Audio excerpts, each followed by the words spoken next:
Баршаңызға сәлем, менің YouTube каналыма қош келдіңіздер. Каналға тіркеліп, лүпіл басуды ұмытпаңыздар. Бүгін өте дәмді салат әзірлейміз және брокколиді дұрыс пісіріп үйренеміз. Видеоны соңына дейін көріңіз. Алдымен брокколиімізді да әзірлеп аламыз. Ол үшін бұл брокколиларды жақсылап жуып тазалап, керек емес жерлерін кесіп алып тастаймыз да, видеодағыдай бұтақшаларға бөлшектеп бөліп шығамыз. Алдын ала қайнап тұрған суға саламыз брокколиларымызды. Қақпағын жауып бір бұрқ еткіземіз де, сосын қақпағын ашып, ендігәрі жаппаймыз. Ашық күйінде пісіреміз. Брокколилар небәрі 1,5-2 минуттай ғана піседі. Татымына қарай тұз және 1-2 ас қасық лимон суын қосамыз. Болмаса кәдімгі лимонның кесінділерін қосса болады. Енді мұздай суға кәдімгі мұз бөлшектерін салып, соған дайын болған брокколиларды сүзіп алып саламыз. Осылайша брокколилар ыстық судан шығып, бірде мұздай суға түскесін, өзінің пісу процесін тоқтатып, түсі өзгермей сол қалпында жасыл болып қалады.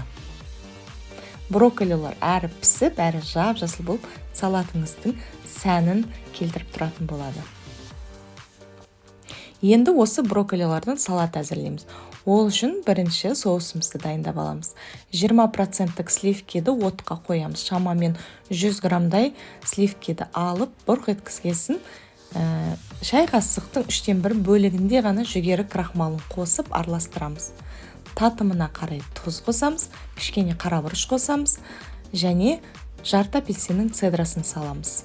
Астын өшіреміз, осылайша араластырамыз. Видеода көрініп тұрғандай соусымыз қоюланады. Соусымызды суытып бір шетке қоямыз. Енді салатымызды жинап бастаймыз. Ыдысқа піскен брокколиларымызды саламыз, қалауымызша. Піскен тауық етін саламыз. Духовкаға піскен тауық еті болса тіптен керемет болады. Помидорларымызды саламыз, черри және кішкене шпинат саламыз. Енді кәдімгі зәйтүн майымен заправить етсе де болады. Менде вяленый томаттардың майын қостым. Кәдімгі май қоссаңыз да болады. Кішкене апельсин қосып жібереміз, жақсылап араластырамыз да салатымызды ыдысымызға жайғастырамыз. Осылайша әр жеріне апельсинін, помидорын саламыз. Сосын үстіне соусымызды сеуіп шығамыз. Немесе соусты кәдімгідей майонезбен араластырғандай араластырып шықсаңыз да болады. Осымен салатымыз дайын. Сіздерге видео ұнады деп үміттенемін. Баршаңызға ас болсын. Сіздермен бірге болған мен Рахатай.